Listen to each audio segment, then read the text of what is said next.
Dictation start होगी 4 second बाद।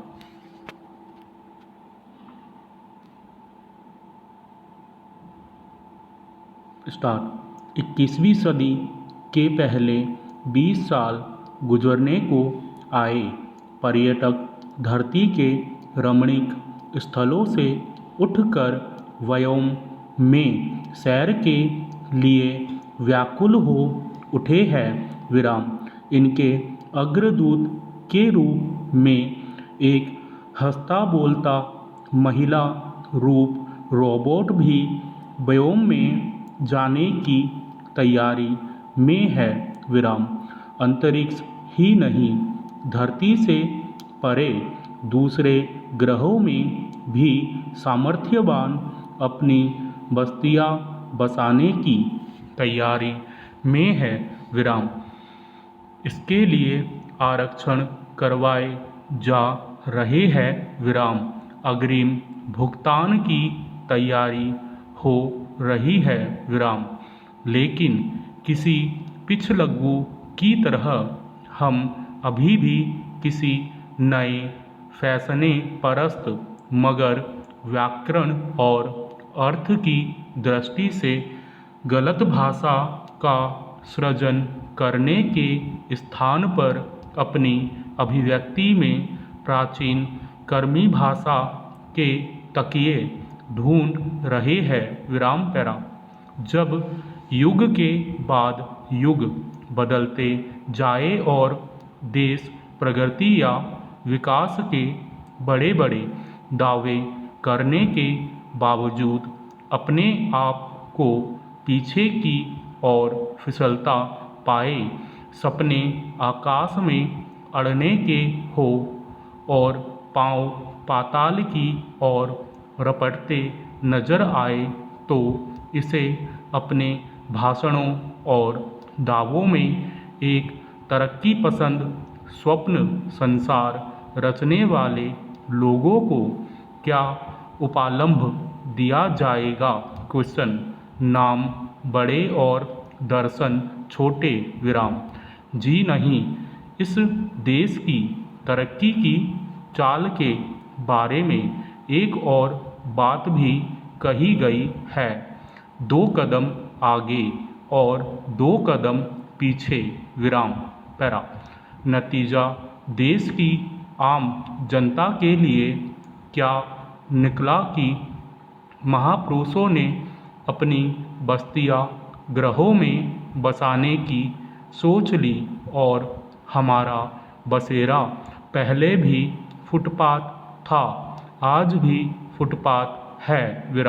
हाँ, इस बीच ये कुछ और टूट फूट गए तो इसे आने वाले इस युग की तैयारी कह लीजिए कि जिसमें फुटपाथ इतने बड़े बन जाएंगे कि जिस पर सीधे हेलीकॉप्टर उतर जाए। ये फुटपाथ तो नए बन जाएंगे, लेकिन फटे हाल आदमी सोचता है अब इन फुटपाथों पर हेलीकॉप्टर उतरेंगे तो हम सोएंगे कहाँ? खैर साहब, चिंता कैसी, जहाँ नाम बड़े होंगे वहाँ तो दर्शन छोटे ही रहेंगे। कहा तो सपना था आम आदमी के लिए हेलीकॉप्टर वाहन बनाने का। आज़ादी की पौन सदी बीत चली, हेलीकॉप्टर तो नहीं रहे उन 1% लोगों के पास की जिनके पास धन संपदा भारत जैसे बड़े देश के 1 वर्ष के बजट के बराबर हो गई। और हमारे लिए साइकिल युग की वापसी। अब आम लोगों के लिए फुटपाथ तोड़ हेलीपैड बनाया जाएगा। वे तो फुटपाथ से भी गए, अब सोने के लिए क्या किसी नावदान की तलाश करें? वैसे आजकल देश के नावदान तलाश करना कठिन नहीं विराम। जब से देश में स्वच्छ भारत की आवाज़ ऊंचे स्वर में होने लगी है, देश और भी अस्वच्छ हो गया है विराम।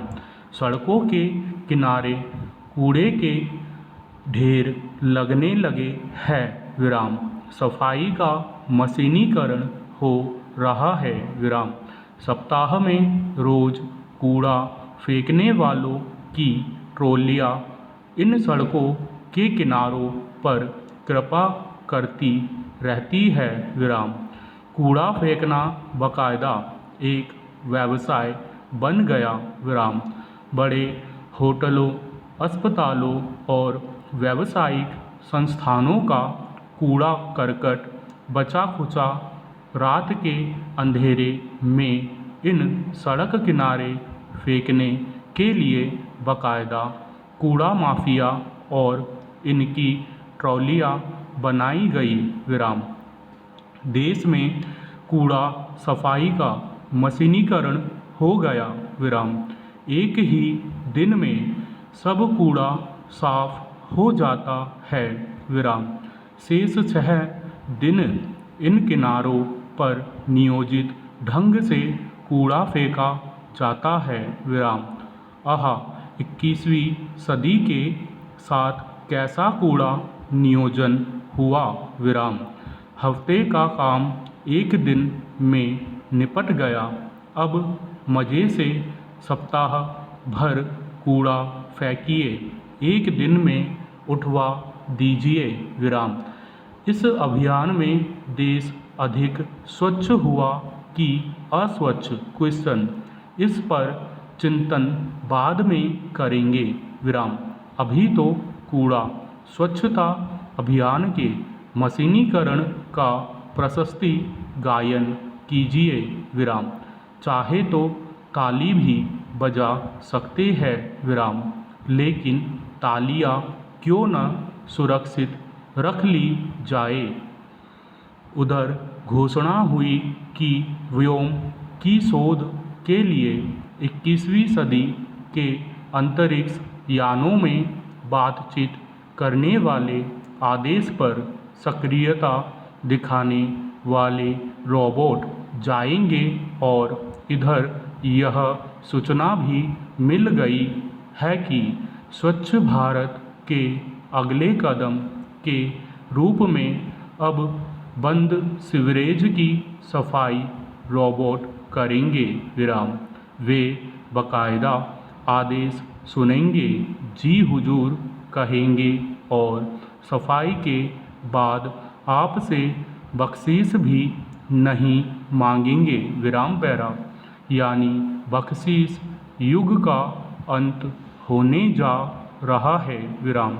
इस बड़ी जनसंख्या वाले देश में ऐसे रोबोट बनाए जाएंगे तो दंगा हो जाएगा विराम। इसलिए क्यों न इस देश की स्नूप्तिक की तेजी से बढ़ती जनसंख्या को रोबोट हो जाने का अदब सिखा दिया जाए क्वेश्चन। नेतागण अपने सपनीले भाषणों से, उत्तेजक नारों से, अपनी शोभा यात्राओं के ठाट में उनका इस्तेमाल किसी रोबोट की तरह कर सकेंगे विराम पैरा। क्या इनका काम भ्रष्टाचार उन्मूलन या कालाबाजारियों का सिर कुचलने के लिए नहीं किया जा सकता क्वेश्चन। क्यों नहीं हो सकता क्वेश्चन। आखिर इसे एक नए संघर्ष युग की शुरुआत का नाम देने में हिचकिचाहट क्या है क्वेश्चन। चाहे इसके अंतिम दर्शन तो उसी प्रकार छोटे रहेंगे जैसे अभी आए भ्रष्टाचार सूचकांक ने बताया है कि भ्रष्टाचार खत्म करते समय अपना देश 2 पायदान और नीचे खिसक गया है विराम।